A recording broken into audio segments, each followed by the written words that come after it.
हाल ही में खरीफ सीजन के दौरान देश के कई राज्यों से सामने आई खाद की कमी, खाद की कालाबाजारी और खाद की अवैध बिक्री की खबरों ने खूब सुर्खियां बटोरी। अब देश में रबी सीजन की शुरुआत हो रही है, जहां फिर एक बार किसानों को खाद की जरूरत होगी। इसी बीच अब हरियाणा की नायाब सिंह सैनी सरकार ने हरियाणा में खाद वितरण को लेकर बड़ा कदम उठाया है। अब हरियाणा सरकार ने डीएपी और यूरिया के वितरण को लेकर रजिस्ट्रेशन का नियम लाया है। अब हरियाणा के किसान ऑनलाइन डीएपी और यूरिया की खरीद कर पाएंगे। दरअसल हरियाणा के किसानों को डीएपी और यूरिया की खरीद के लिए अपनी फसल का रजिस्ट्रेशन मेरी फसल मेरा ब्यौरा पोर्टल पर कराना होगा। बुकिंग के बाद उन किसानों को यूरिया और डीएपी मिलेगी जिन्होंने फसल का पंजीकरण मेरी फसल मेरा ब्यौरा पोर्टल पर कराया होगा। इस तरह हरियाणा में किसानों द्वारा बुक किए गए यूरिया और डीएपी का डाटा खाद विक्रेताओं के पास मौजूद रहेगा, जिसका मिलान कर किसानों को खाद देने का काम विक्रेताओं द्वारा किया जाएगा। बता दें कि इसके तहत हरियाणा के कई जिलों में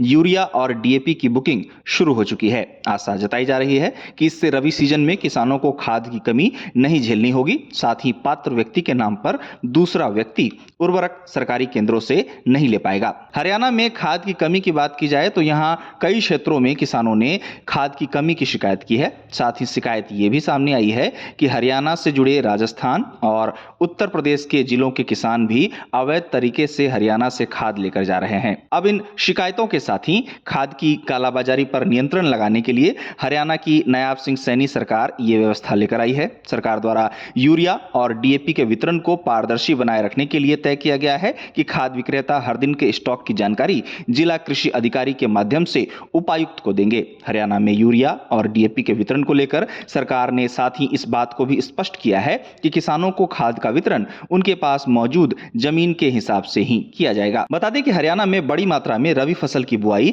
किसानों द्वारा की जाती है। हरियाणा के किसान रबी सीजन में गेहूं, मक्का, सरसों, चना आदि फसलों की खेती करते हैं। एक रिपोर्ट में बताया गया है कि हरियाणा के पास वर्तमान में 3.82 लाख टन खाद का स्टॉक है। सरकार की कोशिश है कि हर किसान को रबी सीजन में उसकी जरूरत के हिसाब से खाद मिले। साथ ही खाद की कालाबाजारी और खाद की कमी को समाप्त करने के लिए हरियाणा सरकार लगातार प्रयास कर रही है।